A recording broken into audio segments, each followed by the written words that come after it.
اسی محرم کے حوالے سے میں ایک چھوٹا سا میسج آپ کی خدمت میں عرض کرنا چاہوں گا، خصوصاً چونکہ پاکستان میں اس وقت شب عاشور کا آغاز ہو چکا ہے، ہمارے پاس ادھر تو ابھی ظہر کا ٹائم ہے، ظہرین کا وقت ہے، کل کا پروگرام ہمارا ہوگا تو اس وقت تک پھر وہاں 11 محرم کی شب لگ جائے گی بر صغیر پاک و ہند میں۔ ایک میسج اہم دینا چاہتا ہوں، مفاتیح الجنان جو ماشاءاللہ ہر گھر میں موجود ہے، اس ضمن میں ایک اہم پیغام ہے جو مومنین تک، رعیت امام زمان علیہ السلام تک، عزاداران حسین علیہ السلام تک پہنچانا بہت لازم ہے۔ اکثر ہم کتب رکھتے ہیں، پڑھتے بھی ہیں، لیکن غور و فکر کبھی کبھی ہم کرتے ہیں، تو یہ بڑا ضروری ہے یہ میسج پہنچ جائے۔ پانچویں امام محمد باقر علیہ السلام سرکار سے روایت کرنے والا محمد بن اسماعیل بن وزیب نے صالح سے پانچویں امام علیہ السلام سے روایت کی ہے کہ مولا فرماتے جو شخص 10 محرم کے دن امام حسین علیہ السلام کی زیارت کرے اور اس کے ساتھ وہاں گریہ بھی کرے تو روز قیامت وہ خدا سے ملاقات کرے گا، اس کو 2000 حج، 2000 عمرہ اور 2000 جہاد کا ثواب ملے گا۔ جن کا ثواب، آگے فرماتے جن کا ثواب اس شخص کے برابر ہوگا جس نے حج، عمرہ اور جہاد رسول اور ائمہ کے ساتھ کیا ہو، یہ اگر 10 محرم کو زیارت کوئی کرے۔ تو راوی کا بیان ہے، میں نے عرض کیا آپ پر کہ میری جان آپ پر قربان مولا،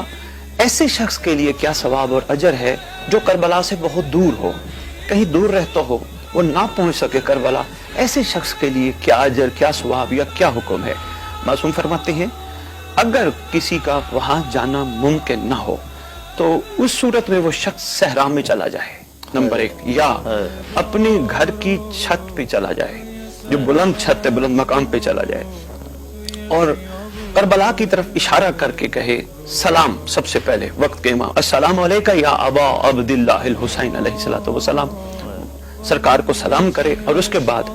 آپ کے قاتلوں پر جتنی ہو سکے لعنت کرے، یہ سرکار فرما رہے ہیں۔ اور اس کے بعد فرماتے ہیں پھر 2 رکعت نماز پڑھے اور یہ عمل دن کے پہلے حصے میں زوال سے پہلے بجا لائے، بعد میں امام حسین علیہ السلام پر روئے، گھر میں گریہ اور سوگواری کی صورت بنائے، پھر حضرت کے مصائب پر باواز بلند روتے ہوئے لوگوں سے تعزیت کرے، افسوس کرے۔ تعزیت میں جو الفاظ ہیں وہ بڑے ضروری ہیں۔ تو آگے فرماتے ہیں میں خدا کی طرف سے ان لوگوں کا ضامن ہوں، اس طرح عمل کر کے ان کو وہی ثواب، اجر اور صلہ ملے گا کہ جو ان کو ملے گا جو کربلا پہنچتے ہیں۔ یہ بہت بڑا احسان ہے کہ جو نہیں بھی پہنچ سکتے وہ بھی وہی اجر، ثواب اور بدلہ لے سکتے ہیں۔ فرمایا میں بھی ان کے ثواب کا ضامن ہوں، فرمایا ہاں ہر اس شخص کے لیے ثواب کا ضامن اور کفیل ہوں جو یہ عمل سر انجام دے۔ تب میں نے عرض کیا ایک دوسرے کو مولا تعزیت کیسے کرے؟ اس اہم دن کے موقع پر تعزیت کا انداز، تعزیت کے الفاظ، وہ آپ احسان فرمائیں دور رہنے والے کس طرح تعزیت کریں۔ امام فرماتے ہیں ان کو چاہیے کہیں اعظم اللہ اجورنا بمصائبنا من حسین علیہ الصلوۃ والسلام وجعلنا وإياكم من الطالبین بسار ما ولیہ الامام المہدی من آل محمد علیہ السلام۔ یہ صفحہ نمبر 879 879 مفاتیح الجنان۔ اس کا ترجمہ بھی عرض کرتا جاؤں کیونکہ بہت سارے احباب عربی سے ناواقف ہیں۔ خداوند ہماری جزاؤں میں اضافہ کرے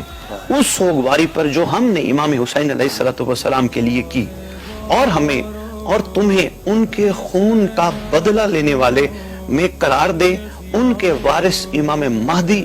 عجل اللہ تعالی فرج شریف کے ہمراہی میں جو آل محمد سے ہے۔ یا مولا